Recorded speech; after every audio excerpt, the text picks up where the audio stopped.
Hi, I'm Jenny Rushmore of Cashmerette, and this is the sew-along for the Montvale dress and tunic from my book, Sewing the Curve. So, the Montvale dress and tunic are the simplest patterns to sew in Sewing the Curve, and they are the ideal first garments to try, in particular the tunic version. There are two versions. One has a drop sleeve and is a tunic length, and the other has sleeveless armholes, also called arm size, and is a dress length. But I'll show you a tip in a little bit, which is that actually you can mix and match the things together. So if you'd like a drop sleeve in a dress length, you can have that. Or if you'd like a sleeveless tunic, you can easily do that too. Now, let me show you both the views. So let's start with view A. So view A is this lovely dress that you will have seen me wearing in the book. It is made out of a lovely cotton ikat, which is basically this technique that you can see of weaving that creates this lovely, lovely pattern. Now, this is the top of the dress. It has a facing. Now, a facing is basically a piece of fabric that is sewn around the edge of a neckline, flipped to the inside, and it creates this really, really nice, smooth, finished neckline. Now, in this pattern, we are then top stitching the edge of the facing down. There are different types of patterns. Sometimes you just secure them at the shoulders, but in this case, we're top stitching it all the way around. And this is a lovely way to get a smooth, very professional finish at the neck. And it is featured on view A, the dress, and on view B, the tunic. For the armholes, we're using bias binding. So I'm going to take you through how to create that and how to sew it. And what's really nice is using bias binding in the hidden way. And basically, it's actually a little facing. So we call it bias facing typically rather than binding. Although I may say binding just because I get confused sometimes. So bear with me. Bias facing is what we're doing. So it is a very professional, ready-to-wear kind of look. Many of the garments that you own that are sleeveless will actually have this type of finishing in them. So you're going to learn how to do that. It's a really core skill when you're learning to sew. There are bust darts for shaping, even though this is a swing dress, which means that it has a lot of positive ease and it's bigger than your body and it swooshes around. We have these bust darts because it gives you a nice fit through the upper body before flaring out. So then I'll just push it up. There's a lot of dress in here. So we have the bottom hem, and then at the bottom there is a simple hem that I will be showing you how to do. So that is view A, which is the dress. Now, view B is the tunic, and here is the lovely raspberry linen tunic that you will have seen on Cynthia in the book. So the main difference, as you can see, is the sleeve. So when it's worn, this sleeve just comes over your shoulder and it's short. But what's really noticeable is there's no shoulder seam here or sleeve seam that you normally see in like a traditional sleeve.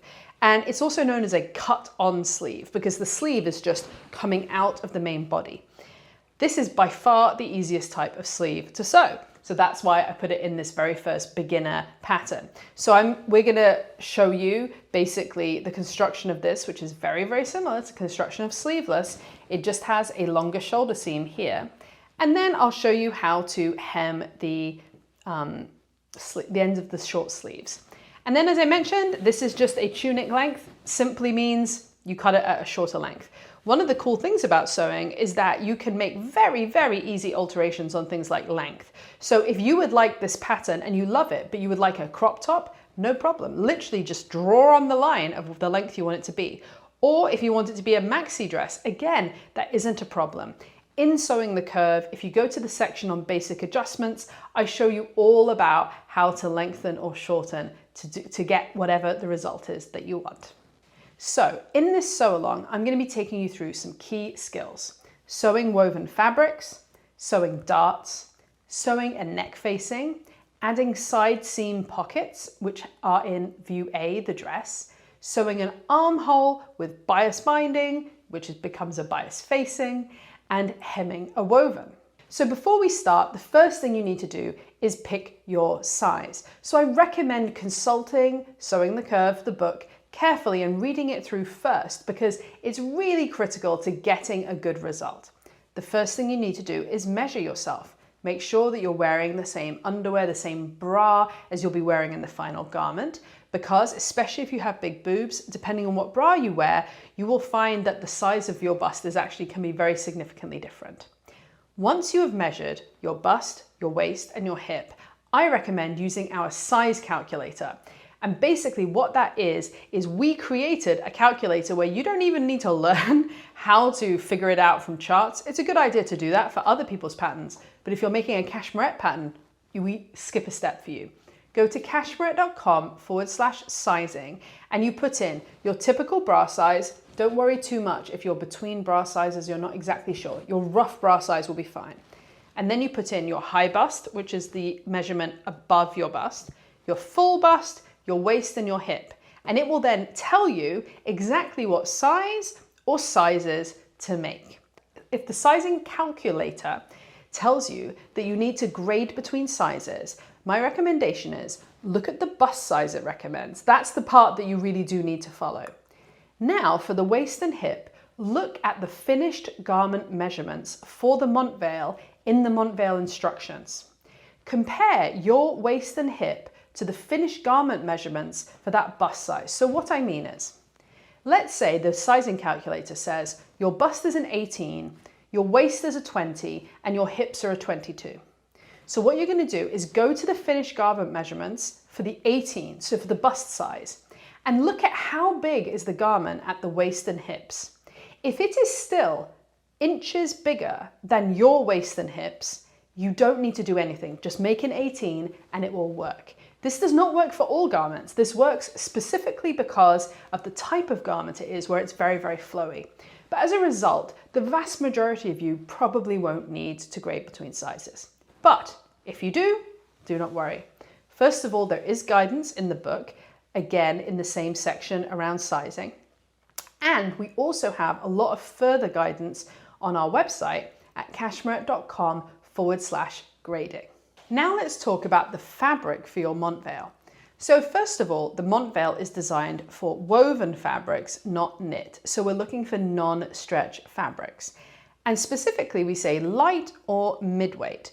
Now, the thing to know about the Montvale is that because it's a swing shape, depending on the kind of drape of the fabric, it will look different. So if you pick a fabric that has very high drape, which means if you hold it up, it just falls straight down, then you will get a very flowy dress and it will be slightly closer to your body.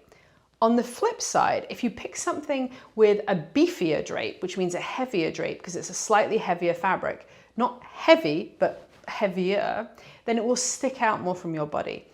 When you look in the book, you can see that Cynthia, who's wearing the raspberry colored linen tunic, that's a heavier fabric, the linen. And so it's sticking out a bit more from her body. So it's a bit more sculptural and it's a bit more flared looking. I am wearing a cotton e-card and that's a bit lighter. And as a result, it's falling down more around my body. So that's something to consider. There are all kinds of different light and mid-weight wovens you can use. Here are just a few examples. So here is a rayon, which you might recognize from the Randolph sample in the book. And so this is really nice. It's flowy. It has, can you see, very, very high drape because it's going straight down. And it is actually a really, really lovely thing to wear. I will say it's ever so slightly harder to sew most of the time than cotton. But you can totally give it a go. But this is a lovely rayon and I think it's a twill as well. Here is another option. So this is a chambray. So a chambray is a special type, typically of cotton. And this one has different colors actually through the weft and the warp where it was woven. So it has this really, really lovely, like red and purpley two-tone look. And this will give you a look a little bit more close to Cynthia's tunic because it has a little bit more to it. Very easy to sew. It's a really nice first thing to consider. So this is chambray. And then finally, here is just a cotton lawn. So I don't recommend using quilting cotton. I talk about this a bit in the book, but it can be really stiff and it has very little drape. So you can make this out of quilting cotton, but it will kind of like stick out from your body, almost a little bit like a cartoon. Now, if you want that, great. But for a lot of people, it's not going to look so ready to wear. But if you want to use cotton, cotton lawn, which is what this is a really great alternative. And basically, it's just a little bit finer. It has a lot more drape. So if I put it over my finger, you can see it's kind of, whoops, coming down. And again, it's actually really easy to sew with. So cotton is a great first option. So there are all kinds of different fabrics that you can use. And that's one of the funnest things actually about sewing your own clothes, is deciding what you're going to use. Now, finally, you need some interfacing for the neckline facing. So this is an example. So I talk about this in the book. I recommend woven interfacing, which is sometimes called weft interfacing. And basically, it's actually been woven just like fabric. And as a result, it drapes really beautifully. What I don't recommend is the stiffer, more papery ones that are particularly found from Pellon. I would recommend, if at all possible, trying to find higher quality ones. If you go to cashmerette.com/fabric stores, we have lots and lots of examples of fabric stores that will stock higher quality interfacing. So you want to buy fusible. So on the back side here, you're not going to be able to see it, but it's basically rough because there's tiny dots of glue. And I will show you how you apply that. But basically you need a bit of interfacing for your garment. Now, in terms of notions, it's pretty simple. You want a universal needle in your machine, so just a regular needle for woven fabrics, and a thread. I'm going to use contrast thread so that you can see what I'm doing, but you want to use a thread that's very close to your fabric's color, because then it will basically disappear. On the top stitching around the facing, it's up to you. You can do a contrast color if you like, if you're feeling a bit bolder, but the only thing to bear in mind is it's near your face, and if you use a contrast, it's really, really obvious. So as a beginner, if you're going to do that, you want to do it very slowly and very carefully to give you a good look. Otherwise, use a similar color to the fabric. It will become invisible and no one will know if your stitching is a little bit wobbly right now. The only slightly specialist thing that I recommend having this time is a tailor's ham, which is this. And basically it's this shaped, it's actually packed with sawdust. It's a shaped, I don't even know what you call it, shape. It's a shaped shape, quote me on that, that basically helps you press your darts in particular over a curve. So if you think about it, darts are going over a curve in your body and we're using them to create a curve in the fabric. If you just smash them flat with your iron, it kind of like counteracts that. So we're going to use this tailor's ham, to press our darts over. If you don't have a tailor's ham, no problem. You can use a rolled up towel. So basically just roll it up into a log and you can actually sort of fold it in half so it's going like this, and you can press over that instead. So now let's look at the paper pattern pieces. So here is where you're going to understand what I mean when I say that you can mix and match. So there are two different sets of front pieces. Each one has a C, D, E, F, and GH version, which you can learn which one you need by using the sizing calculator. And then we have two different bodice fronts. We have for sleeveless and we have for drop sleeve. So if you're making sleeveless, you're going to use piece 1, A, B, or C. And if you're doing drop sleeve, you're going to do piece 2, A, B, or C. And you can see the difference. So these are on the half, which means they reflect over on your body. They both have darts, but the big difference is you have this scoop here for the sleeveless arm side, and then for the drop sleeve, it's coming down here. And effectively, as of about here, it's actually a sleeve that's coming down. So then there are the corresponding back pieces. So for the sleeveless version, there's the sleeveless back. And for the drop sleeve version, there's the drop sleeve back. Now, what you will have noticed is these are not full sewing pattern pieces. They're not the length of the dress. The dress has no waist seam. And this is where it allows you to mix and match. So there is a front skirt piece and a back skirt piece. And you can decide whether you want to connect them to sets pieces 1 or pieces 2. So you simply tape them together. So let's imagine I want to make the drop sleeve. I will say you cannot mix the front and backs because the shoulder seams are different. So let's say you want to make the drop sleeve version. We would take the front piece here, turn it round, and then I need to get the front skirt. So here's the front skirt. It's a very big piece. Can you see? Move it around there.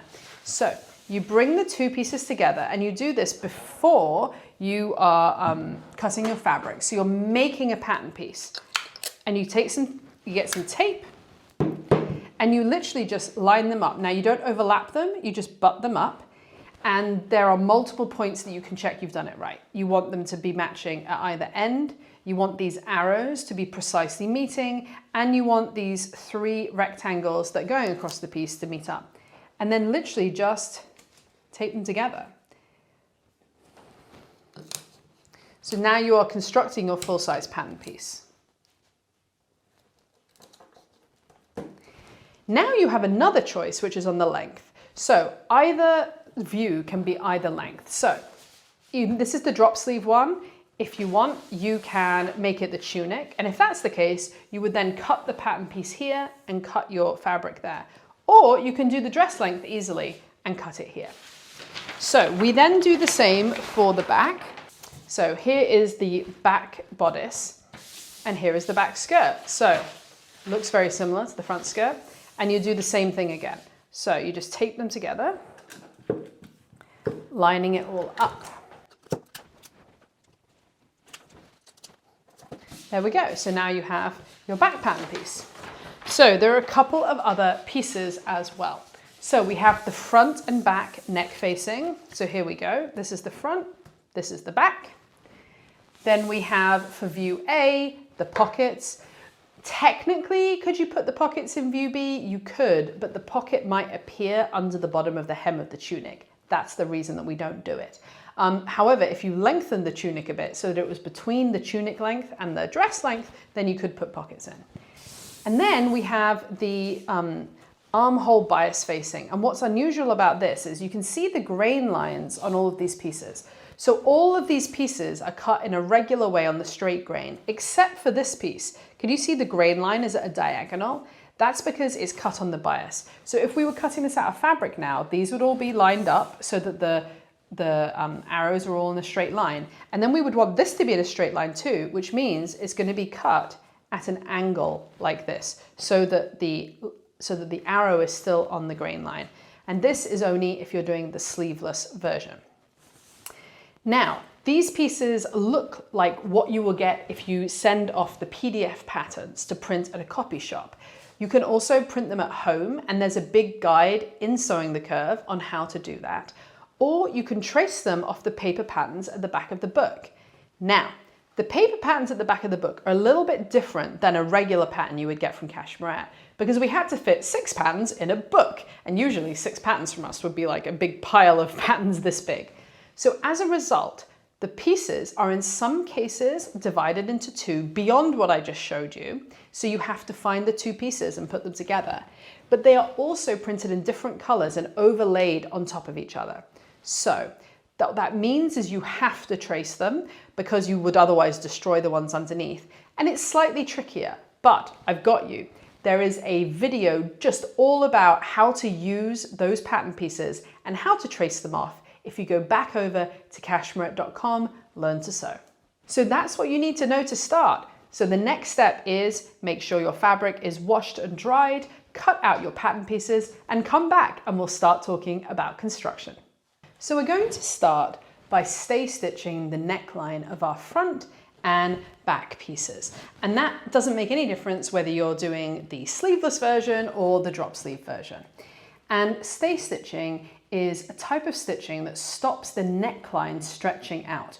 So if you recall from the book, most pattern pieces are cut on the grain. So the grain is going this way up this pattern piece. But here is effectively a diagonal, right? It's not on the grain, it's at an angle. And as a result, over time, this, and I'm not going to do it because it will stretch it out, but this can stretch out very easily in the sewing process. And the more lightweight the fabric, the more likely that is to happen. So the first thing we need to do is stay stitch it to make sure it doesn't stretch out. And this is generally a good first thing to do on any necklines like this. Now, what we're going to do is we are going to sew just in from the seam allowance. So the seam allowance is 1/2 inch, around about here. So I'm going to sew about 3/8 of an inch in, so that I'm just inside the seam allowance. And by doing that, when I sew the garment, the stay stitching will be on the inside, but I'm also stopping it spreading out. We're just going to use a regular 2.5 millimeter stitch length and go over to the machine and do that. So unlike with normal sewing, where you start at one end and you end at the other, with stay stitching, you actually want to start at the shoulder and sew to the middle and stop. And then you flip over and you start at the shoulder and come down to the middle. And that's so that we don't stretch it out as we're doing the stay stitching, which is the whole point of doing it. So it doesn't matter which way up you stay stitch. I'm going to find the 3/8 marking on my machine, which is here. If yours doesn't have a marking, then you can measure from the needle over 3/8, and you can put a bit of tape here to help you be able to see it. So you don't need to worry about back stitching. You want to be on a 2.5 millimeter straight stitch. That's it. Everything's very simple. I'm just going to go around at 3/8 to the middle. There we go. Lift it up, lift the needle up, pull it off, cut. Now to do the other half, what's actually easiest is to flip it over. So I'm going to flip it over, start again.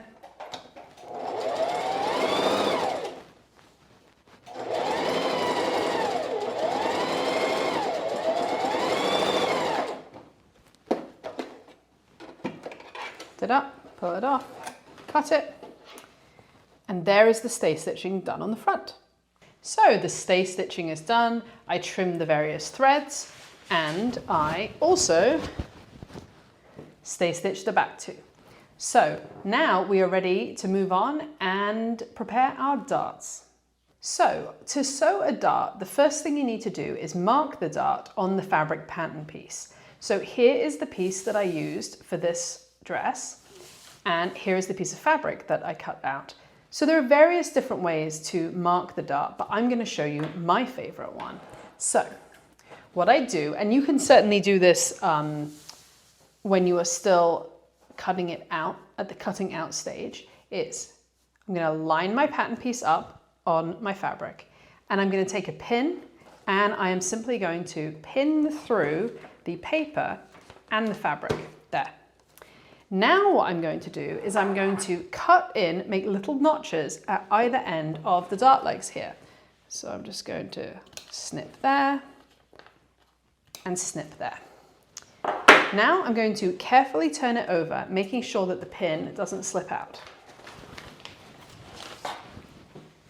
I'm turning it all the way over so you guys can see, but if it was just me, I would just do a little bit. And then I'm going to mark on the back where that pin's come through. Now I can take the pin out, I can take the paper out, and now I'm going to finish marking the dart. Now I'm doing this in a pen so that you can see it clearly, but you should do it in either a washable marker or a chalk liner so that it will come out after you sew it. So now I'm simply going to join up the dot and the notch at the edge. Doing it this way I find is the most accurate and it's the easiest way to get a straight line. There we go. So I've marked it on the wrong side, so that's going to be the inside of the garment. This is the right side and this is the wrong side. So the next thing I'm going to do is pin this dart. So I'm going to get my pins and I'm going to turn it around just because I'm right-handed. And I'm going to fold the dart through the middle. And what I'm aiming to do is I am aiming to get this dart leg and this dart leg on top of each other. Now, the easiest way to do that is start by matching the notches at the side, and then I hold the end of the dart, and then I just kind of roughly fold it in two. And then I'm going to use two pins. The first one, I'm just going to keep the ends together here. And the second one, I'm going to put through the end of the dart to keep it here. Now, if you are lucky, these two lines are now matching each other, but they might not be. So here's the way you test.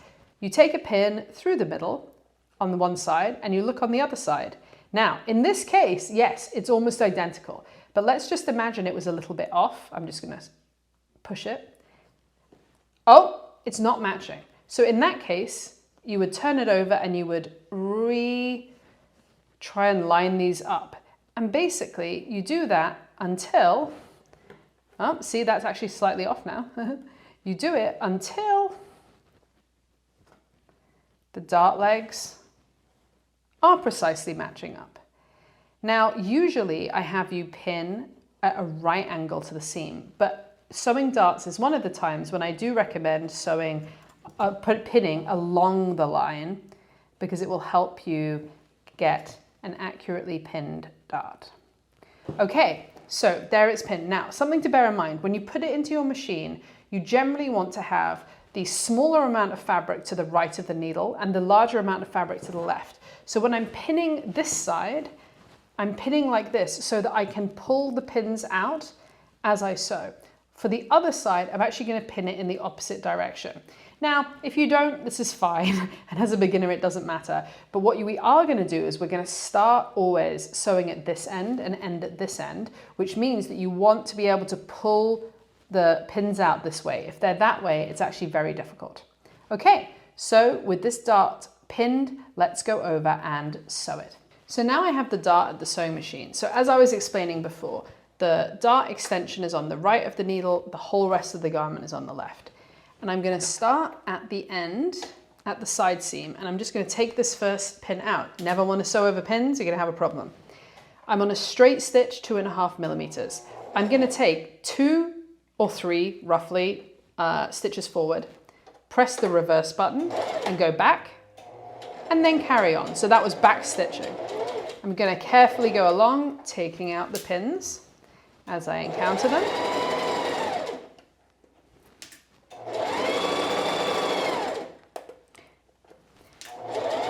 And then I'm going to stop here. So one of the big things you want to avoid on darts is puffy or pointy ends, which can happen if you don't do the end nice and precisely.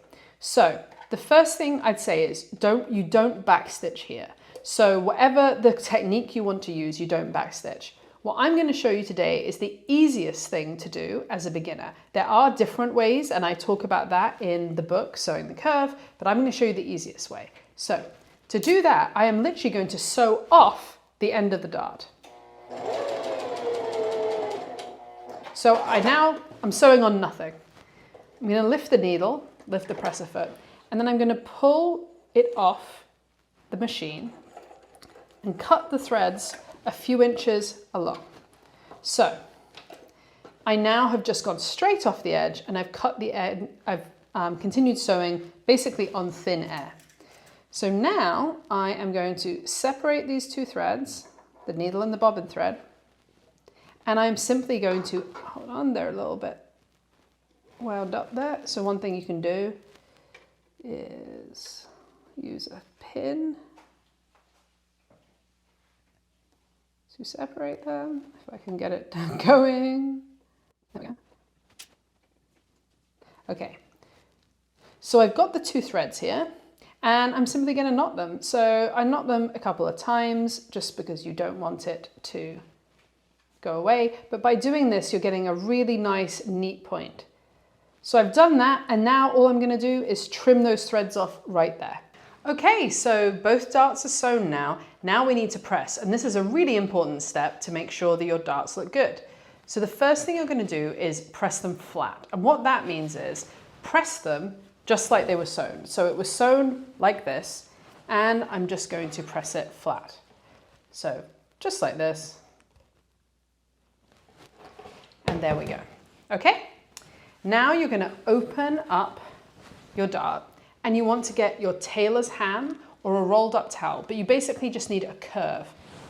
Place it underneath the dart, and then kind of pull the fabric so that the dart area is flat over. And basically this is mimicking like your breast when you're wearing this. So you want to make sure that the fabric is flat, especially around the end. And in most cases, you want to press the dart down. Now, in some Cashmerette patterns, we actually have you press it up. because it can be nicer for larger boobs, but it's not always possible depending on the pattern. If you do press it up, you then need to trim off this piece of dart extension afterwards. But in Cashmerette, we always give you the option to press down, but we sometimes suggest pressing up. In this case, I'm going to press down. So I'm going to flip it down. And when you do that, this dart extension should precisely match the side seam. That's how you know that you did it accurately. So put it over, make sure this is all flat, there's no bunching up here, and then you are going to press again. So again, you don't press forward and backwards, you just press up and down.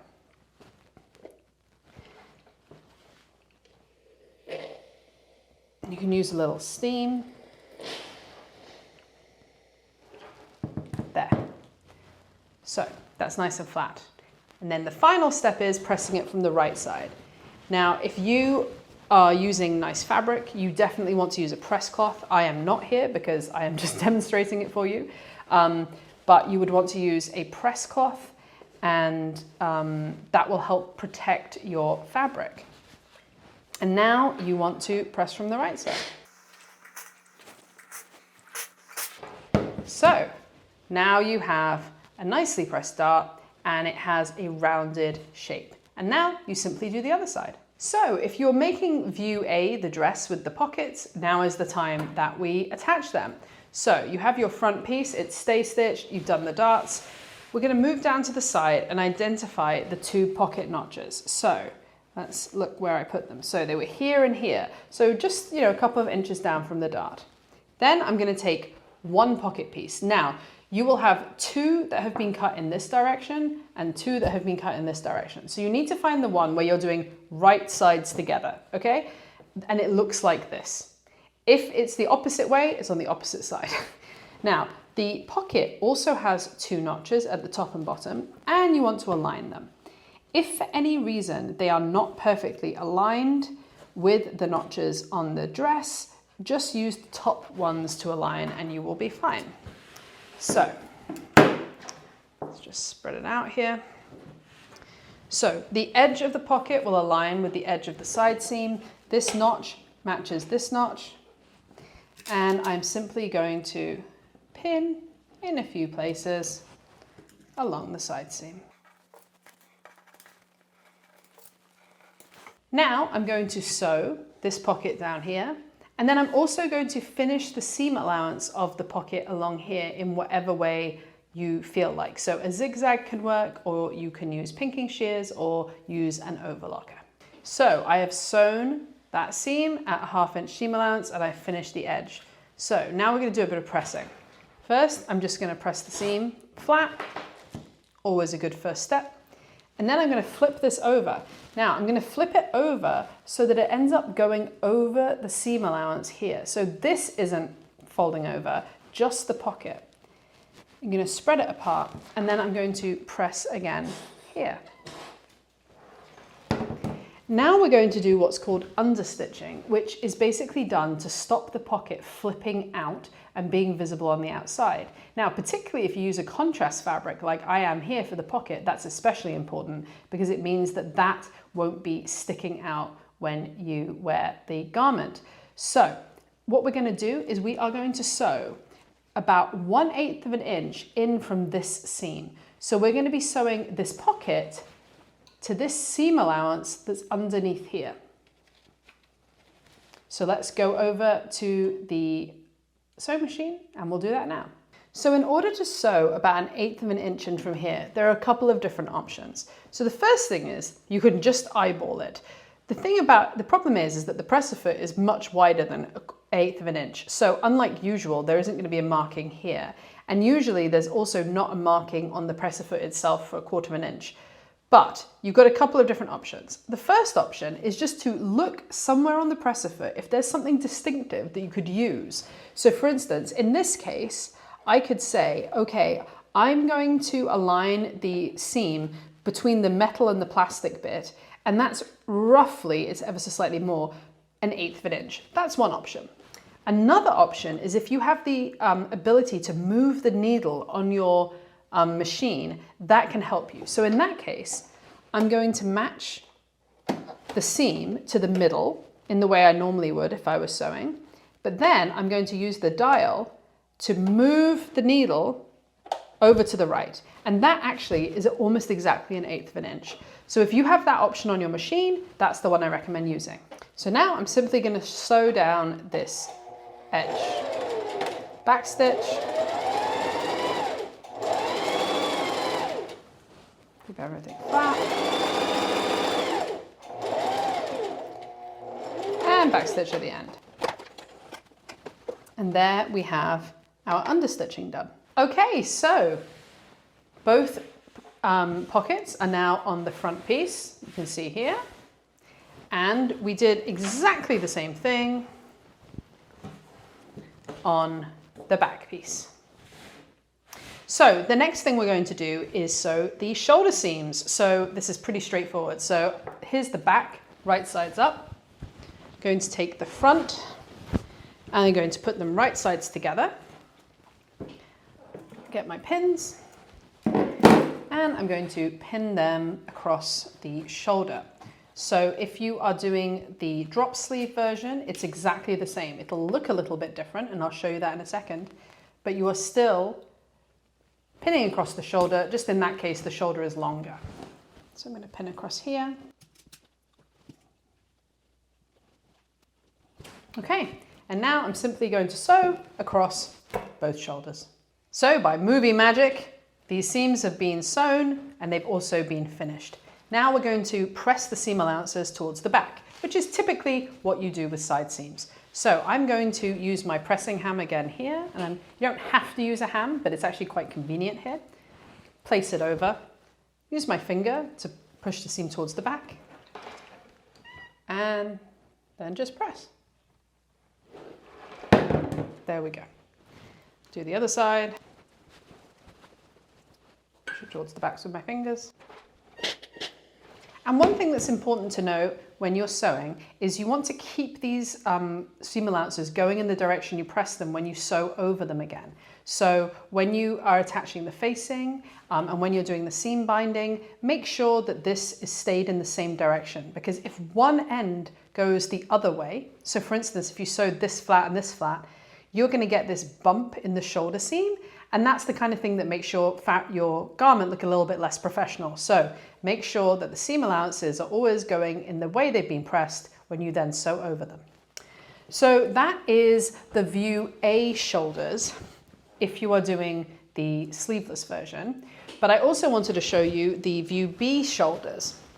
So until now you will have sewn the darts. There are no there are no pockets in view B, but this is what view B will look like when you sew the shoulders. So it's exactly the same. You are pinning at the front and back, right sides together. You are sewing this line. You are then finishing the seam allowance.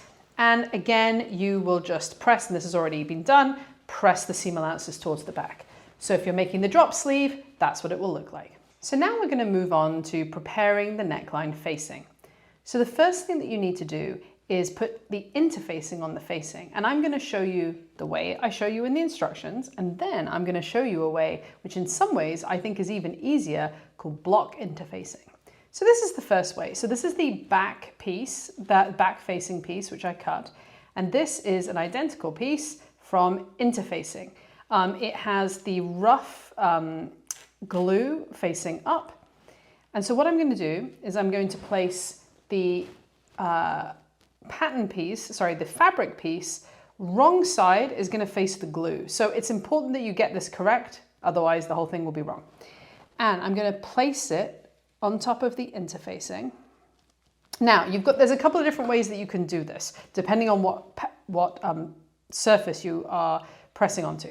The key thing here is that it's very hard with this way to get the interfacing 100% perfect on the facing.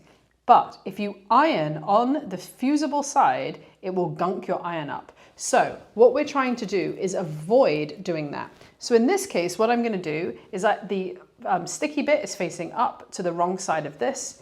And then I'm going to place a press cloth over it. And this is basically a piece of fabric where you can still see your pattern piece, but it's protecting your iron. Now, you can also do this the other way up. So let me just show you. depending on your surface. You can flip the whole thing over, put the press cloth there, and then put another press cloth here, right? But I recommend, or at least for me anyway, I'm going to do it the other way. So I'm going to place the interfacing here. I'm going to place the pattern piece on top, and I'm going to place my press cloth on top of that. Now, for the vast majority of interfacing, what you need to do is a hot iron, and you want to apply steam. And you place it in one bit for a few seconds, then you move it. Do not slide it. If you slide it, you are very likely to slide the pieces apart from each other. Move along again. Steam, steam, steam. And there you go. Now it's a good idea to let it cool. I'm not going to do that right now, but it's a good idea to let it cool. That can really help. And then we're going to take this off. Now you can see it's stuck a little bit to the press cloth, and that is good because if it hadn't, it would have stuck to my iron. And here you have your interface piece. Now, if there are any little bits of interfacing sticking off the edge, now you can just use some scissors and trim that off. Now, all of that said, you can probably see that this is a slightly finicky business, and the smaller the piece you're interfacing, the harder it can be to perfectly line it up. So now I'm going to show you the second way to use interfacing and cut these interfaced facings. It's like a riddle. And this way is actually a little bit easier. The downside is it takes up slightly more fabric and interfacing, but honestly, as a beginner, I think it's a lot easier. So the first thing I've done is I've cut a rectangle around my facing piece, which we'll eventually be cutting it out of. And then I've cut a piece of interfacing the same size as this piece of fabric. So I'm going to place one on top of the other, make sure they're flat.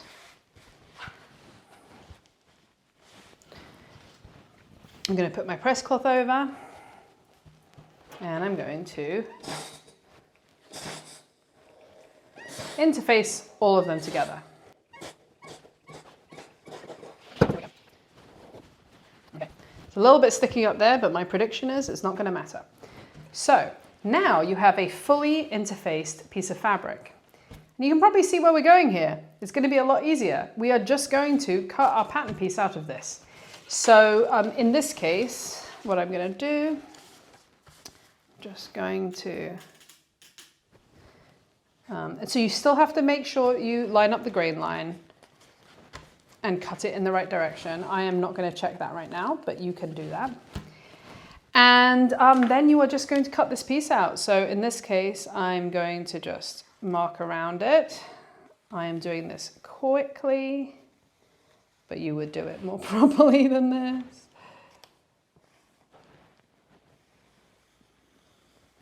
And what you can see is instead of having to cut two little fussy pieces and line them up, it doesn't matter. You're just cutting one piece. And this definitely isn't just the only for beginners thing. Oh, one thing I'm going to note here is that you want to mark the notch here. There we go. This isn't only for beginners. I actually use this all the time. And the more fiddly the facing piece, the more helpful this technique is. So if you have a really small pieces, it's good. The downside is depending on how you lay out the pieces, you may end up using a bit more fabric than intended.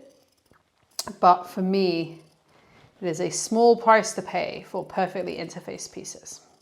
The other thing you want to make sure, if you are not using this technique and you are using the first technique that I showed you, after you've applied the interfacing, I would encourage you to then check the piece back against the original pattern piece. And that's because sometimes on small pieces, especially if they are on the bias or they're curved, they can actually go out of shape in the process of applying the interfacing. That's actually not uncommon at all. So you want to check, and if they've stretched out, you can recut them. Sometimes you can trim them back. This way, we'll almost never have that issue because you have stabilized the fabric first. So now I have my front facing that I use the block interfacing method for. And I have my back facing that I didn't. You can see that it's scrappier. Hold on, I'm going to just trim like I mentioned. I'm going to trim the edges of the interfacing off here. Okay, so I have my front piece and I have my back piece. So the next thing that I'm going to do is connect these at the shoulder seam of the facing, which is here. So I'm just going to put them together at the shoulders and pin.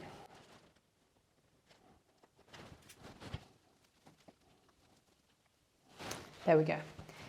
Now I'm going to sew across both of these shoulder seams exactly like the garment shoulder seams. Okay, so those seams are now sewn.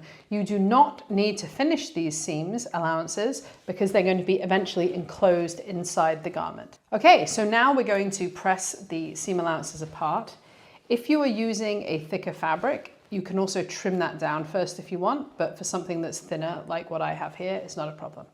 So I'm placing it over a ham, spreading them apart with my fingers first, and then I'm going to press. And I'm going to do the other side. Okay, so now we have a loop, which is our facing. So this is the front, this is the back, and it's going to be inside the garment. The next thing you need to do is finish this outer edge here because it is going to be visible in your garment.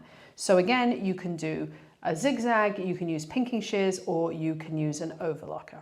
Okay, so now we are going to take the assembled facing and we are going to attach it to the dress or tunic. So you're going to make sure it's the right way around. So the back of neckline of the facing is with the back neckline and the front is with the front. They're asymmetrical, so it should be kind of obvious. And you place them right sides together. So in practice, you put your dress right side up on your table and then you put your facing right side down onto it. And now we're going to pin it together around this edge. So you want to start by pinning the points that connect. So this shoulder seam in the facing connects to this shoulder seam in the dress. So I'm going to pin there. Then I'm going to do the same on the opposite side. And like I mentioned before, make sure that the seam allowances in the dress are still facing the right way. So in this case, they're facing towards the back. So as you're pinning, just make sure that the seam allowance is going the right way. Now I'm going to match the notch at the center back of the facing and the notch at the center back of the dress.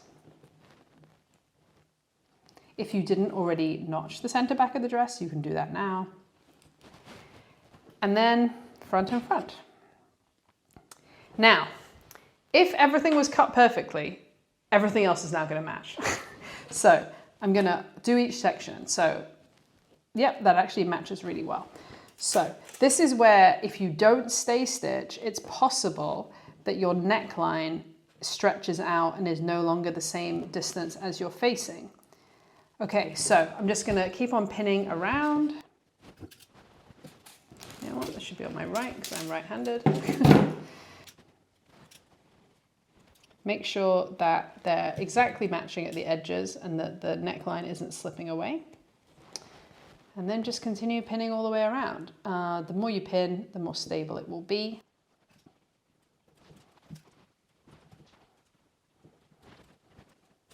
Just matching those up. Okay, so it's pinned all the way around. Now I'm going to sew around. So now we are going to sew this neckline. So I'm going to start by just taking one side. Now, this is actually something where if you have this ability on your machine, which is called a free arm, this is a good time to use it. So anytime you're sewing something circular, but you can do it without it as well. So I'm going to place my fabric around the free arm and I'm going to start sewing towards the back. It's generally a good idea to start anything towards the back. So if there's any slightly messy beginning or end, it's on the back of the garment. Okay, so I'm lining that up with 1/2 inch on my machine. And then I am going to just go all the way around. So this is where we're starting sewing curves. So what you really want to make sure is that the amount of fabric here keeps as even. So don't look at the needle when you're sewing, look at the edge here. And you want to make sure, as you start to rotate the fabric, that you're keeping that edge even. Take the pins out as you go.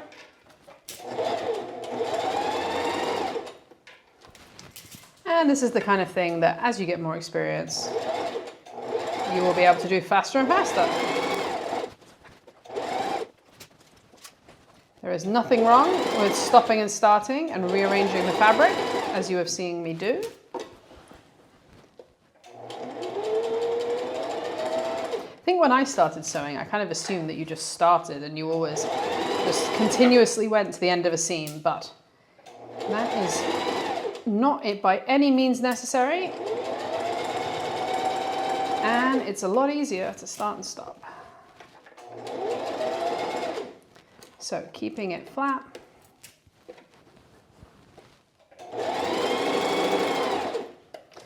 And we're going to come all the way back and meet ourselves at the back.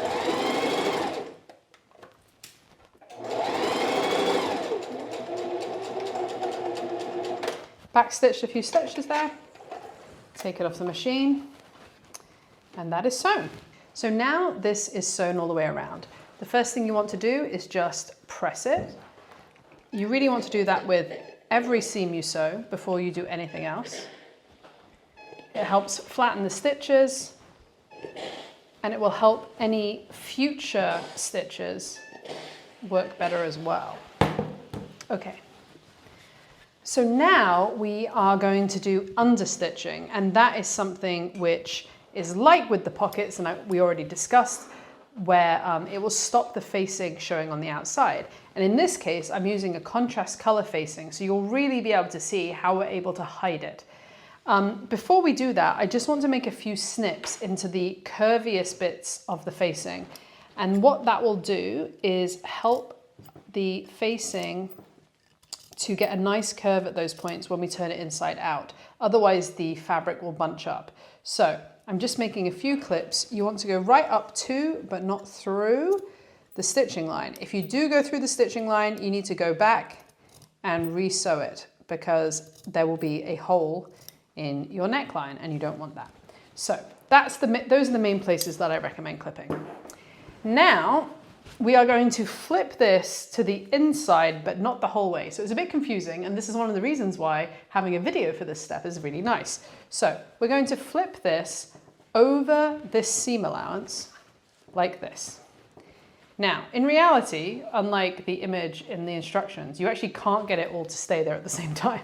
Like, it won't stay there. But what I'm going to do is I am first going to just press around the outer edges to encourage it that way, but it's not going to stay because of the curve. So I'm helping it on its way before we do the sewing. Okay. So now what I'm going to do is, you have to, again, imagine this is all in. I am going to sew 1/8 of an inch into the facing away from this seam. So I'm going to be sewing around here. And what we're doing is we're sewing the edge of the facing to the seam allowance below. Unlike with the pockets, because this is a circular edge, it's a little bit more tricky than when it's a pocket and it's a straight edge. But this is what will really help your facing not flip out. So let's go to the sewing machine. Okay, so now we're going to sew the interfacing. I'm doing the same thing with the pocket where I'm putting the seam down the middle of the presser foot and I've moved the needle over to the right. One thing you do want to make sure is that underneath the seam allowance is facing this way. If it's under, you're not going to achieve understitching. You need it to be on the right so that you are sewing the facing to the seam allowance underneath. That's what makes it work. So back stitch, and then you're going to have to keep on manipulating because you have two curves that are going in opposite directions.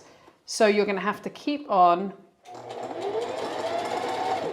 spreading them apart. And what you're trying to avoid is little tucks in the facing. That's the thing that's easy to happen. So keep on spreading them apart. Keep on moving your garment as needed. And I keep on underneath, I keep on feeling that this is going in the right direction, the seam allowance.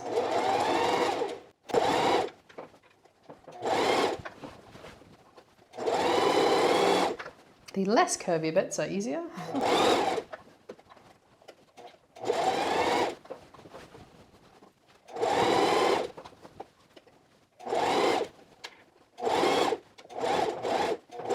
Back stitch. And there, the understitching is done. So this neckline has now been, the facing has now been understitched, and it looks a little bit messy, but very soon it's going to look beautiful. So we're going to flip this whole thing to the wrong side and get the tailor's ham again and stick it underneath, because this is a curved area. And what you're now going to do is bring the facing over to the inside. So you're going to flip the whole thing round, and this needs a little bit of manipulation to sit flat. So go section by section. So I'm going to take the section here and I'm going to press the neckline out so it's nice and smooth on the ham. Now I'm going to flip this over. Now when you flip it over, you want to flip the whole facing over so it's inside the garment, and you want to roll it a tiny bit further so that there is just a sliver of the outside fabric visible along this seam. And this, what this does is it ensures that your facing doesn't peek out. So can you see the different color? Just a tiny bit, like it's less than a 1/16 of an inch probably. And this is something you always want to do when you're doing facings. You want to, it's called rolling the seam allowance to the inside. So I have now made just this section nice and flat. So I'm going to press it.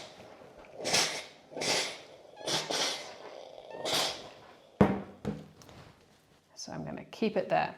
One thing with pressing is that if you can leave it there until it's cold, which I don't have the time to do, it will actually stay there much better, because the fibers in natural fabrics like cotton are a bit like your hair. So when you heat them up, they are moldable.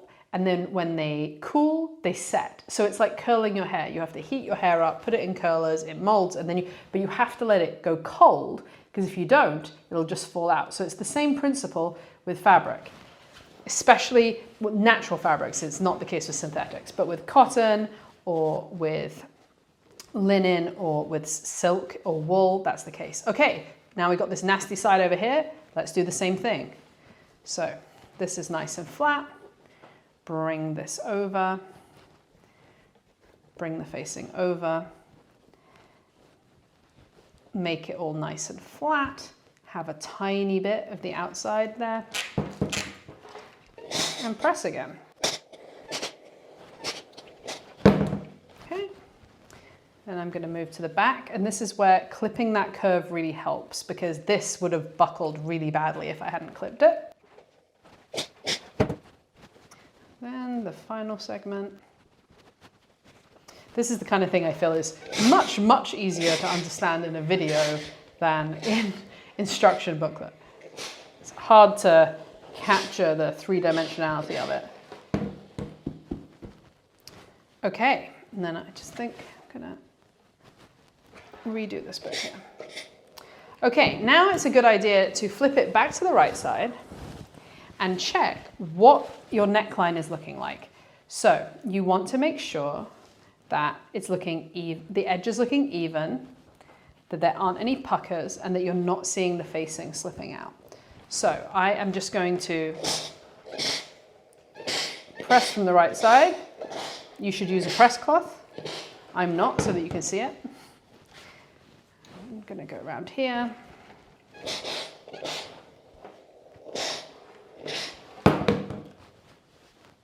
And you can see how nice it is to use a facing, because all of a sudden we have an extremely clean edge here.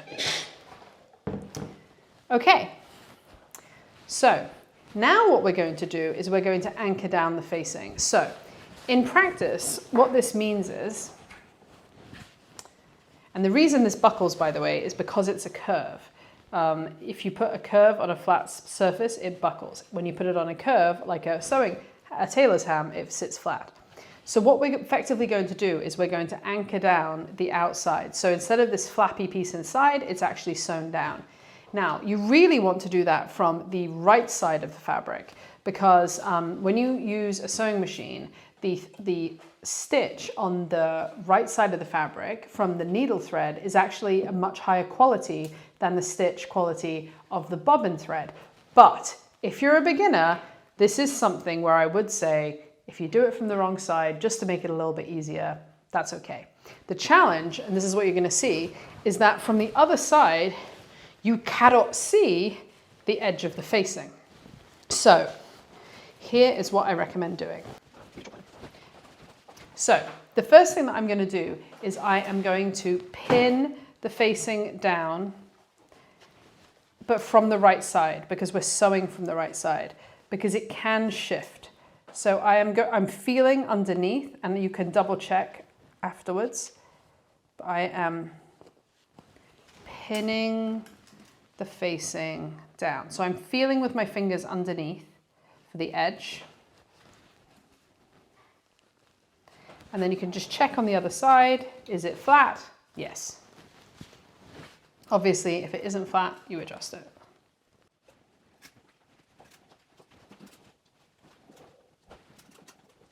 Now, this is actually a good opportunity to make things look a bit neater than maybe they really are as a beginner. Because when you top stitch, as long as you are catching near the edge of the facing, that's fine. So if your facing ended up being a little bit wobbly, you can kind of hide it through this. So I'm going to get my ruler.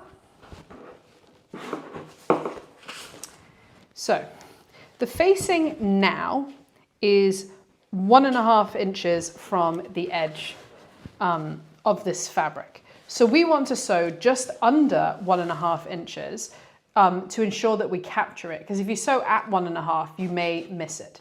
So I'm going to measure down on the outside of my garment 1.25. And I'm going to see it now. Let's have a see which one you can see more. You can't see that one. You can't see that one either. All right, let me use a pen. So I'm going to use a pen. This is not, I repeat, not what you would do. You would not want to use a pen to do this, but I'm going to in this case. So I'm going to mark down 1.25. And then I'm going to keep on marking 1.25 around. And then what you can do, if you have a curved ruler, you can use that. I'm just going to freehand it right now. So you mark with a temporary marker where you are going to do the top stitching. Now, you don't have to do this. If you feel confident enough to sew that far from the edge, you can. It's a little bit harder. Like the further away you go from an edge, the harder it is for it to be exact. But I generally recommend, honestly, for any kind of top stitching, even not for beginners, chalking it on or using a disappearing marker or something like that to help you. So now I'm going to go and I'm going to sew the top stitching all the way around. Okay, so I'm going to start with my blue marking, but then I'm going to continue on showing you how to do it without a marking. So I'm going to take this pin out. So for my machine, I don't have a marking at 1.25 inches, and that's not uncommon. So as it turns out, 1.25 inches for me is lining up with the edge of this screw. So I'm using that as my marker point. However, I could put tape here as well in a line to show me where to go.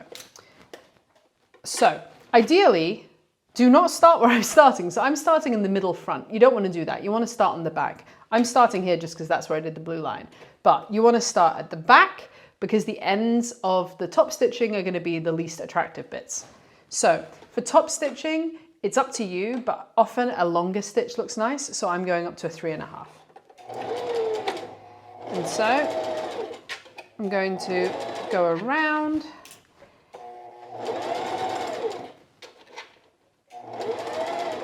And this is something where if you are using a contrasting thread like me, you really want to be as careful as you can because you will really see this. It's a very visible part of the garment.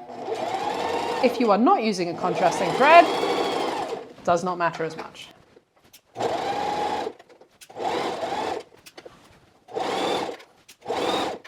also going slightly fast just for the purpose of a sew along. I would be a bit slower and a bit more careful if I was going to be wearing this garment.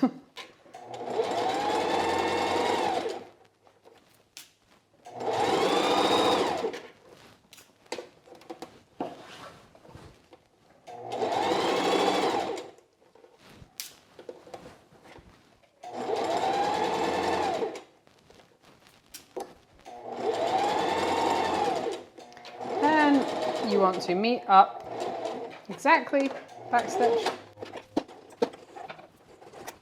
and then we're done.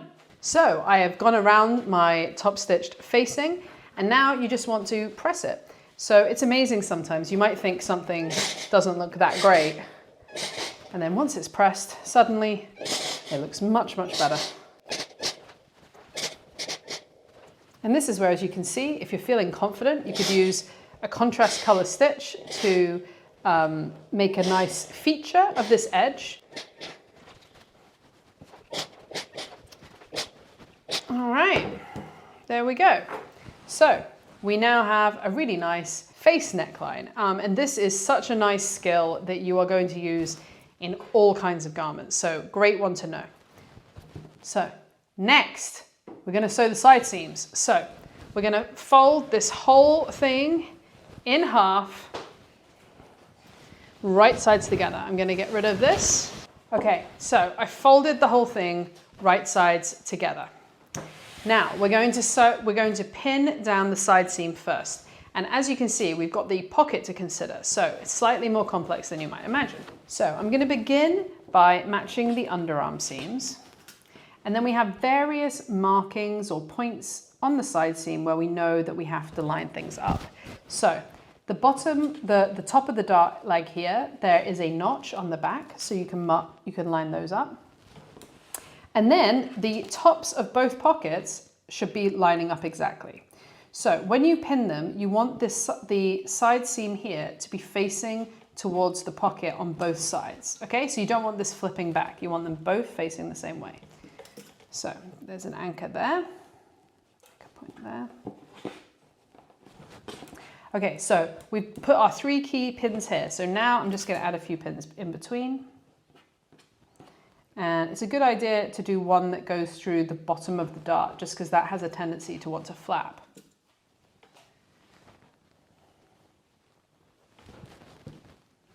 Okay, then I'm going to move down. I am now going to pin the bottom of the pocket pieces together.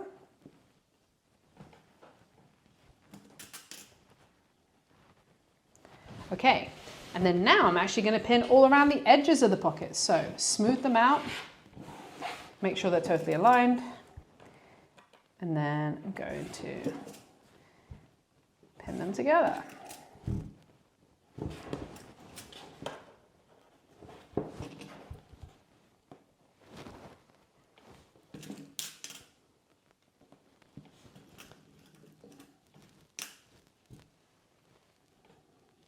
Okay, now let's move further down the side seam.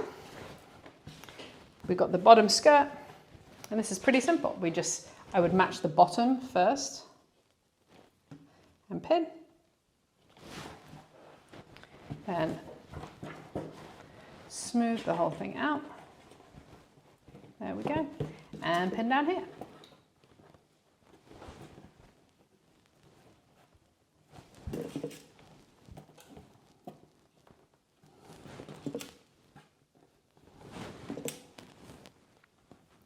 Okay, so this whole side is pinned now. So what I'm going to do, and I will show you this, but I think it's going to be easiest to see it here. I'm going to start sewing at the underarm. I'm going to sew all the way down until I reach the pocket. Now, this is something that you might actually want to mark on your garment because it will make it a bit easier. You are going to turn a corner here, and there is a section in my book that shows you examples of that. But you are going to turn a corner that is 1/2 inch down from here and 1/2 inch in from this point. So if you want, you can mark it in. So I'm going to mark 1/2 inch in from here. So I'm just going to do a cross and 1/2 inch in from here. So that shows me I'm going to sew to this mark And then I'm going to turn and I'm going to go all the way around here. I'm going to come back in. Let's draw another cross to help me. Again, there is absolutely nothing wrong with giving yourself extra points to navigate from when sewing. It is not in any way cheating. So I'm going to come back here to this point, then I'm going to turn and then sew all the way down to the hem. So it's going to be one long row of stitching that goes all the way around and down to the hem. Okay, so on my machine, and I'm starting at the underarm point, 1/2 inch in, back stitch,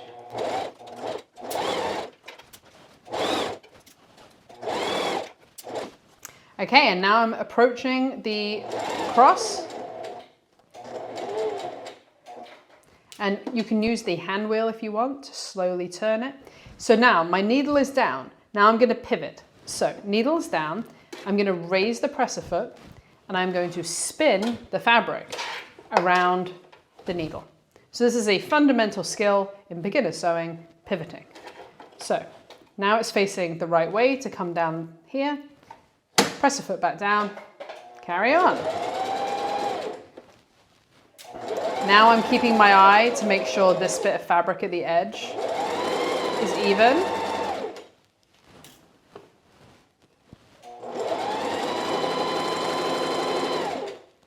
This is going to be on the inside of the pocket, so between you and me, if it isn't 100% even, it won't actually matter because you won't see it. And you're going to have to keep on rotating the whole thing as you go.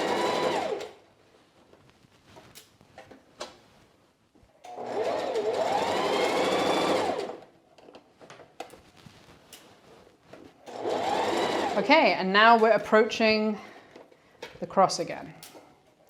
So I'm going to come close to it and then use the hand needle. There we go.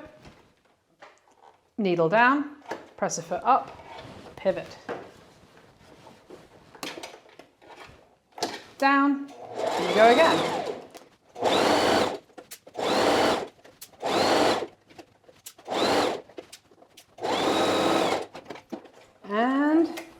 Side seam is done. Okay, so the side seams are sewn. So if you are doing view B, you simply press the side seams towards the back. But if you are doing view A, there is one more step to help with the pockets. So if you press the side seams towards the back, in view A, the pocket will basically go towards your back, which is not what you want. Pockets go forward on your body, not back. So we need to make sure that the pocket is going forward, but we want the side seams to go back, mostly because of the dart, because you don't want to make it even more bulky by pressing it this way. So we want these pieces to go that way and this piece to go this way. So the way we do that is by making some cuts above and below the seam allowance here. So I am going to snip from the corner here just up to, but not through, the stitching where we mark the cross. So you need to be very careful. Better to go not quite far enough than too far through. So there is now an opening there. Then I'm going to do the same thing here. Okay. Now I'm just going to spread the side seam apart a little bit. And I'm going to put the ham underneath here. And I'm going to push the pocket forward and I'm going to push the rest of the seam allowance backwards. So we are spreading this in two directions. So you can see here, now it creates a small raw bit here. If your fabric is particularly prone to fraying, you can finish that edge, but a lot of the time you can get away without doing it. Okay, so I'm just going to press here and I'm going to press the rest of the seam allowance the other way. There we go.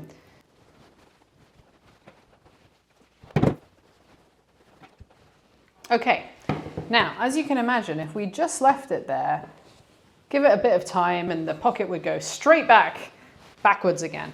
So what we're going to do is we're going to secure it with a little bit of stitching at the top and bottom of the pocket. So we're going to do that from the outside, from the right side. And this is where in your instructions, I show you a kind of silhouette of where the pocket is. But in reality, you can't see the pocket. It's here. And this is the pocket out edge. And as you can see nicely, you can't see the pocket facing because of the way we've understitched. So what you want to do here is just pin, and I'm going to put my hand through the back to get it. We just want to pin the pocket flat underneath here in a few places while we do this. Basically, we're trying to stop it bunching up. So I'm feeling the pocket on the inside as well. And I'm just keeping it in place in a few spots. And we're not pinning through the back, so just the front and the pocket. So now what I'm going to do is I'm going to just sew about 1/2 inch in at the top and the bottom of the pocket opening this way. And what it's going to do is it's going to keep the pocket facing that way. Now, the important thing is we are only going to sew through the front and the pocket and not through the back. So you need to make sure that you're clear on doing that. So I've got my dress. I'm going to bring it on, and basically the wrong side of the dress, I'm feeding all the way through here until I get to this bit. Now I'm feeling here, okay, the pocket is underneath, the back is here. So the back is, there's no other layer. That's the important thing. And then I'm gonna just go now. Exactly how far you do this doesn't honestly matter. Just a little bit, like I'd say at least 1/2 inch. And again, you would use the same color thread so that this won't be obvious. And so I'm gonna take, turn the machine on, back stitch a few stitches, front, do one more using the hand wheel, and back. There we go. So this is just basically sort of mini top stitching just to keep the pocket in place. I'm just going to check underneath.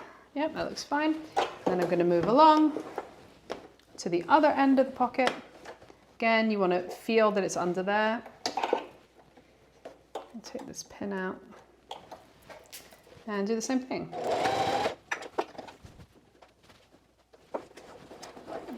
Pull this out. And that looks like a happy whale. Hello. That is your secured pocket. Okay, now we're on to do the finishing of the armholes, which are also known as arm size in sewing. I don't know why, they just are. So for this, we are using a bias facing. So effectively, when you cut this piece out on the bias, you are creating a piece of bias tape, but it's the exact right length. So there's a different technique for doing this if you don't have the exact right length, and you will learn more about that when you make the Fairfax jacket. But for this, we've made it as easy as possible, and I'm going to show you how to apply it. So this is your piece of bias. So the first thing you're going to do is bring the short ends together. Then you're going to sew across here. So that end is now sewn. I am going to trim it down a little bit. It is optional, but it helps reduce the bulk. And then I am going to press this seam allowance open. You don't have to do it on a ham. I'm just used to it. Okay, there we go. So now we have a loop. So the next thing we're going to do is turn over one edge. And we're going to do it by 1/4 of an inch. Now, there's a couple of different ways you can do this. The one thing is that you can measure it using a ruler. Find my ruler. So you can, make a guess and then measure. Okay, it's a bit less than that. And press all around like that. The other thing that you can do is actually stitch it at 1/4 of an inch on your sewing machine. So I'm going to do that right now, and I'll show you what it will look like. So I have sewn at 1/4 of an inch around the edge of this on my sewing machine, which I actually find is the easiest way to very quickly sew an accurate hem. or like mark an accurate distance from an edge.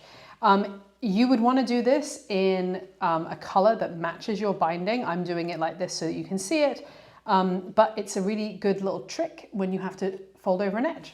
So now I am going to press over the edge to the wrong side, like this, all the way around, 1/4 of an inch. And I'm just using the stitching as the edge. One nice thing about the stitching is that it actually perforates it and actually makes the fabric kind of want to fold over at that spot. So it sort of serves a double purpose.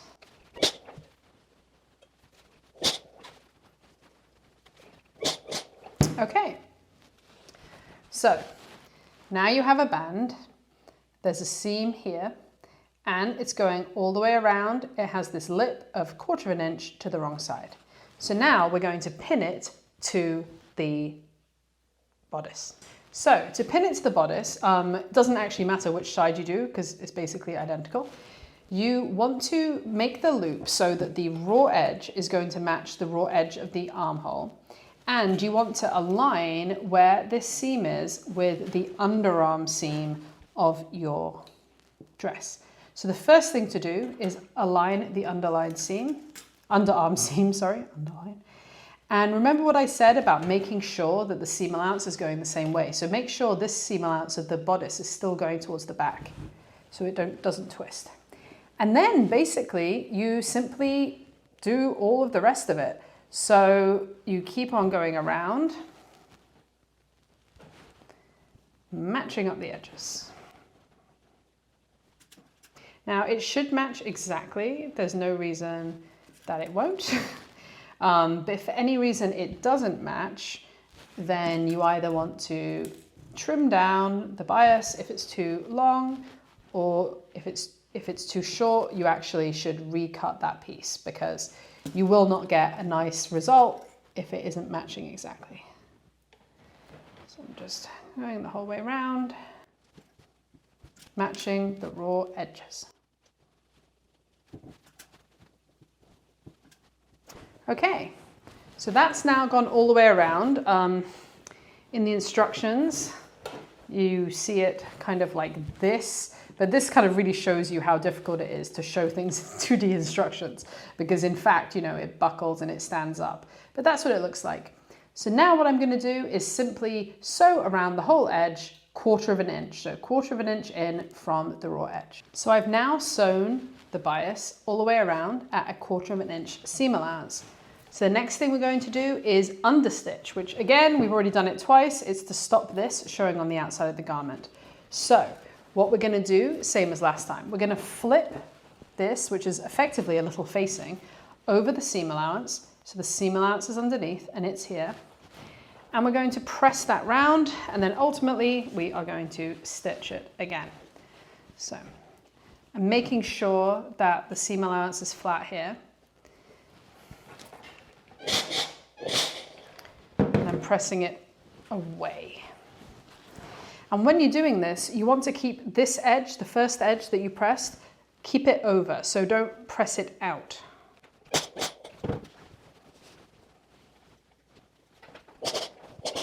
And if it comes out a little bit like that, you can repress it down.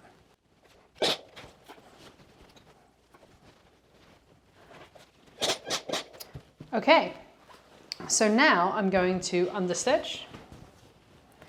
And again, I'm going to understitch 1/8 of an inch in towards the facing in exactly the same way that I understitched the facing and I understitched the pockets. Okay, so I've now understitched this bias facing. So now I'm going to turn it wrong sides out. Inside out, as the civilians call it. Okay, so we're going to do the same thing that we did with the facing, which is that we're going to now fold this to the inside.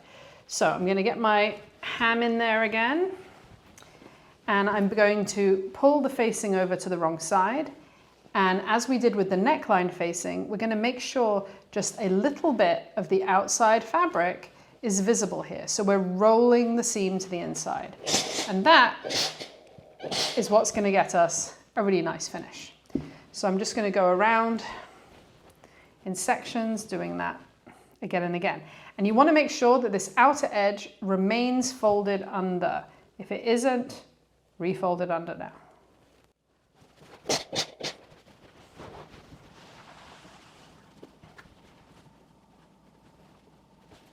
Okay. And just keep on going around. You have to finagle it a little bit. If it's hard, just do it in even smaller increments and you will get there. And because the facing is on the bias, it is okay to go around corners and bend, even though it's made out of a woven fabric. She says, as she's getting it to do it.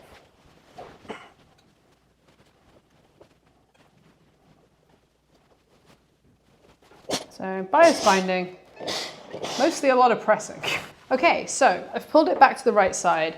You have to kind of keep on adjusting because it doesn't want to stay there for now.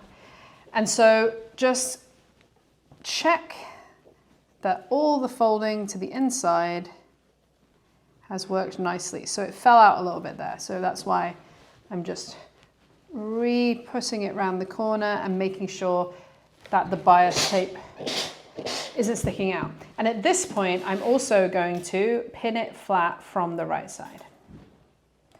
So do this final pressing and pin from the right side and make sure that the raw edge is still turned over.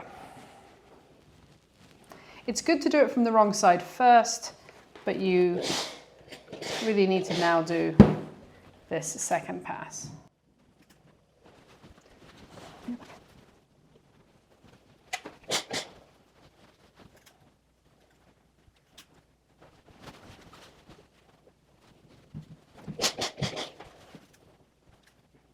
Oh. Now I could feel that. I had my fingers under. I could feel that the raw edge had popped up there. So folded it back under. There we go. Okay, take the hem out. So as you can see, it's now pinned all the way around. You cannot see the green bias facing from the outside.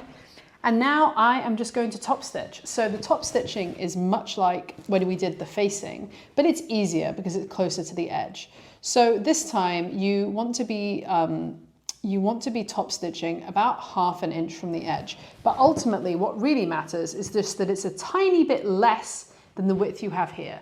So depending on how accurately that you have sewed this, it may be exactly 1/2 inch, it may be a little bit less.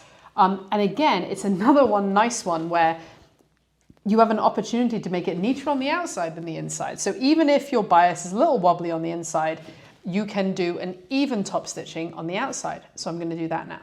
Okay, and there are your bias facing armholes finished. So as I mentioned, you can really see the stitching visibly here, but if you were making it, you would make it invisible.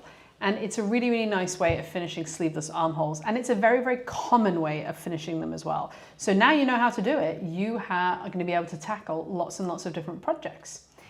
Now, the next thing and the final thing we need to do is hemming. So we're going to move over to view B for that. So let's look at how we hem a woven garment. So this is view B of the Montvale dress and tunic, which is the tunic. And it has these drop sleeves and these need hemming. So the first thing we're going to do is hem these sleeves. So to hem, the first thing you need to do is turn your garment to the wrong side. The instructions are going to tell you how much you need to turn up the raw edge. Now, the most simple way of hemming, and the way I'm going to show you, is fold up and fold up again. So what we're aiming to do is enclose this raw edge. That's always the aim of hemming. So in this case, we are going to turn up the edge by 1/4 inch, press all around, and then turn up by another 1/4 inch and turn around again. So what I'm going to do, and there's different ways of doing this, but I am going to use a ruler to measure up 1/4 inch, which is this far. And then I'm going to eyeball it a bit to turn it up by this 1/4 inch. Now, there's lots of different options. You can keep on using your ruler to measure up this 1/2 inch. You can use a seam gauge, which is kind of like a mini ruler with a little slider on it. Or you can even sew at 1/4 inch on your machine and use that. Now, when you're hemming, make sure when you come to a seam allowance that it's pressed in the right direction. So here, the seam allowance has been pressed towards the back of the garment. We don't want it to catch the hem like this, or the seam allowance will be curving like an S, and it will cause a bump on your shoulder, and it won't be very comfortable. So we need to make sure the seam allowance is over this way as we continue folding up our 1/4 inch hem. Okay, and then you'll reach a point where you're kind of folding on top of the fold because you've already done the other side. So I'm going to just check that's going the right way. There we go. So now I'm just going to press it down. Press, try and lift up the iron when you press. Okay, so now it is pressed 1/4 inch all the way around. Now it's actually much easier. We are going to flip it over another 1/4 inch, but we can use this edge as a guide. So all we're doing now is folding over the edge of that fabric. So this time it's a little bit easier. So the trick here is not to unpress the bit that you just pressed. So you just really have to keep on doing it in little sections. And eventually you'll get all the way around. Making sure this seam allowance is going in the right direction here. Yep. Okay. Just evening it out on both the sides, because now it's folded up twice on both sides. And a final press. Okay, so now it's pressed up 1/4 inch on either side. So now I want to pin it. Now you're going to be doing the top stitching of this from the right side. So at this stage, when you pin it, you want to pin it from the right side. But the interesting thing is you actually don't need to turn the entire thing inside out, because as we hem, we're actually going to be having it this way up on the machine. You just want to make sure that the pins are on the right side. So I'm going to pin around. Depending on your fabric, you can also use clips for this. They're called Wonder clips often, and you can get some from the brand Clover.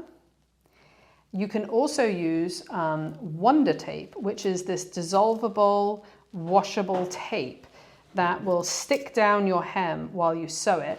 It doesn't gunk up your needle and then washes out when your garment goes in the washing machine. It's particularly useful in knit fabrics, but sometimes I use it in wovens too, especially if I am sewing something that's a little bit fiddly or shifty. It's incredibly useful because even with pins, the fabric can move a little bit, but with Wonder tape, it can't move at all. Okay, so now I've pinned it all the way around. It's over to the sewing machine to sew. So we're over to the machine, and this is my favorite way to sew these fairly short openings when it's like a sleeve. So the entire garment is still wrong side out, and I'm going to bring it over to the machine and place it right sides up on my machine. Now, we sewed it at 1/4 inch under twice. So what you want to do is make sure that where you are sewing is going to capture the edge. So in this case, we want to sew just under 1/4 inch. So there's lots of different ways that you can do that. You can measure that on your machine. You can use the needle left and right, which can help you get even more accurate distance. And in my case, I know that the distance from the edge of this presser foot to the middle is just under 1/4 inch. And so this should successfully capture the edge of my fabric. Now, if you're a beginner and you do not feel confident about this, you can do it the other way around. So in that case, you would put the fabric around your machine. If you have a free arm like this, put it down, and then you can see where you're going. This isn't as ideal because the bobbin thread will be what's on the right side of the garment, and the bobbin thread on the whole has a slightly lower stitch quality than the needle thread. However, if you're a beginner and you're just learning, there's no reason you can't do it. But I'm going to show you the kind of better way, which ultimately you are going to be aiming for. So I'm going to start here, do a back stitch, and then go all the way around. And then as you go around, you just keep on adjusting the fabric and taking the pins out.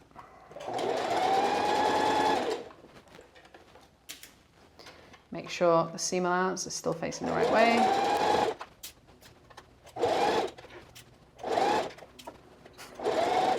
It's the day that everything's happening.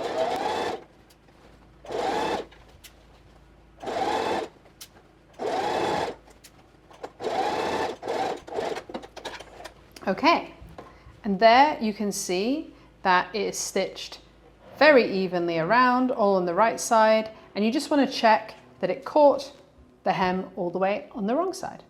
So these two sleeves are now hemmed.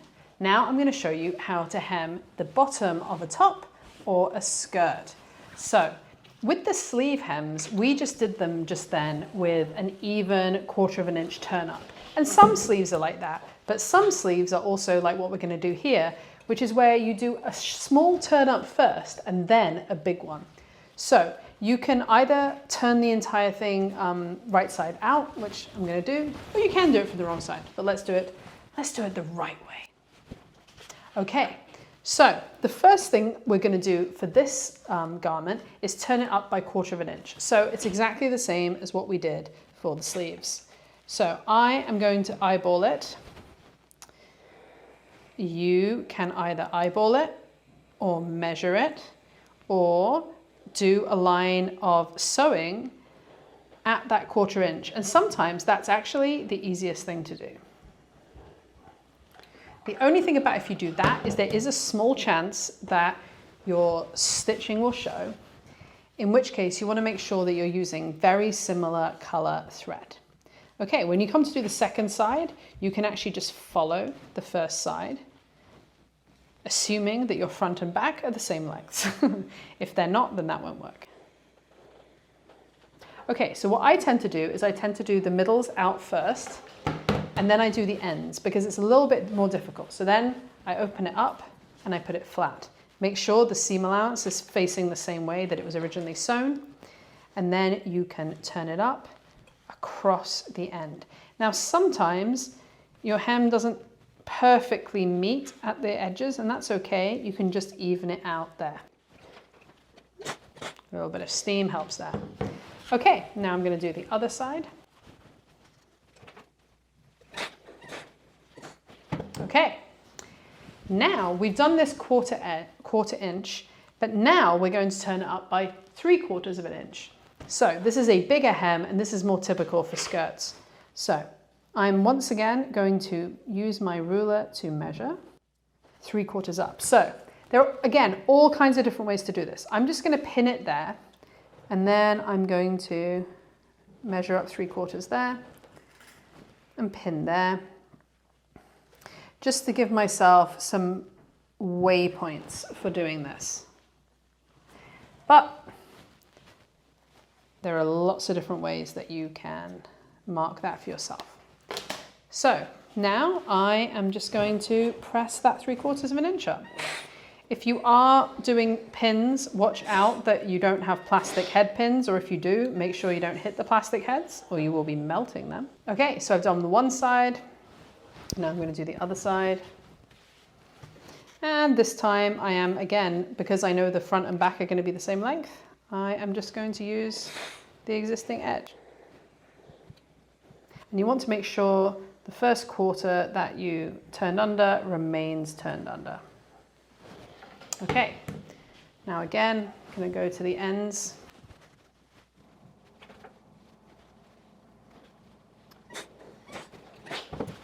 Now I'm going to go around the other side. Okay, so it's got a little messy here, so I'm going to re-press in that first 1/4 inch.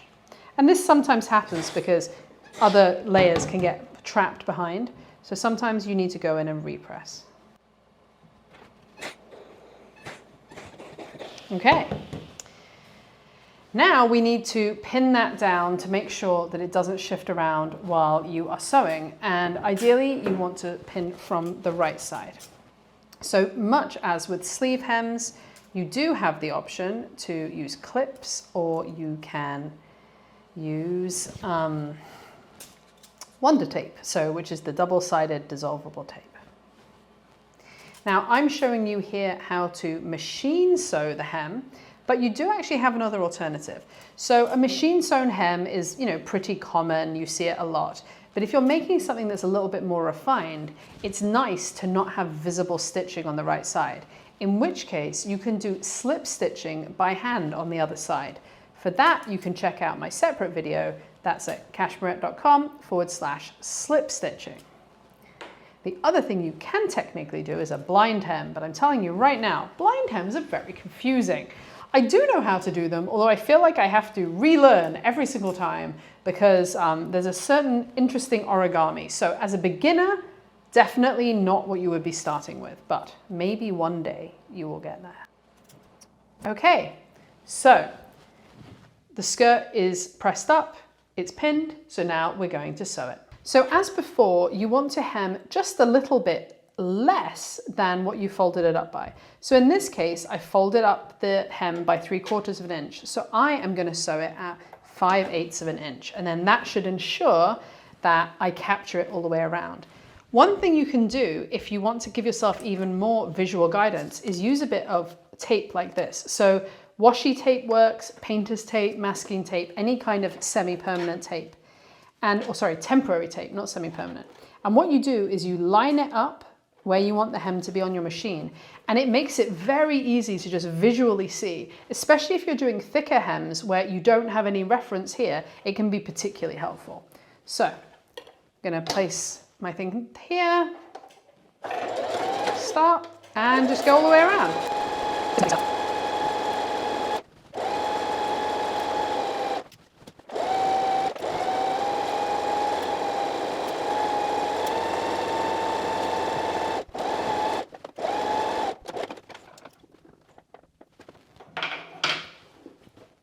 And there you go. So I checked on the back that I caught the hem all the way around, and I did. I gave it a good press from the wrong side, press from the right side, and there it is, your lovely hem. So well done, you have made your Montvale dress or tunic. So where do you go from here? Well, first of all, you are now set up to make other woven patterns. So you might think, oh, I'm just a beginner, but actually you have so many skills now. Over at Cashmerette, you can make our Springfield top, which is a sleeveless tank, which basically you know literally every single skill now to be able to make that. And it's one of my favorites. It's great for the summer, but it's also great for layering all year round. You can also make the Montrose top, which has, again, very, very similar techniques of sewing, but you'll also learn how to put your sleeves in, and there's an option for having a lovely gathered flowy back. You could also try our Upton dress. So the Upton dress is actually our #1 most popular pattern. It's a fit and flare dress, and we have this mix and match version of it where there are over 350 different dresses and skirts that you can make. It might seem intimidating to begin with, but you already have a lot of the skills. So go over and check out the patterns. You can filter for woven patterns as well over at cashmerette.com. Next, if you want to learn more about how to fit, I have you covered. So check out my first book, Ahead of the Curve, which has step-by-step beginner-friendly tutorials on how to learn how to diagnose fit issues and how to fix them. We've got before and after photos, and everything is on curvy women just like you. It also has 5 patterns, and they are all beginner-friendly, so it's actually great value. To check out Ahead of the Curve, go to cashmerette.com/AOTC. You could also join our club. So Cashmerette Club is this amazing members-only community where every month I teach an in-depth masterclass on fitting, and we have a free PDF sewing pattern every month too. It comes with a full video sew along just like this. So it's a fantastic way as a beginner to experience different techniques and learn different types of garment making. It's also an amazing community. We have over 4,000 people from all around the world who are constantly chatting about all things sewing, garment creation, and so on. There are live events, you get discounts, and there's lots and lots and lots of things that are over there. So if you are newly dedicated to sewing and just loving it, check out cashmerette.com/club. And finally, I suggest that you sign up for our newsletter at cashmerette.com/learn to sew newsletter. As well as amazing beginners, tips and tricks, you'll learn all about the new things that are coming out from Cashmerette and get lots of special offers.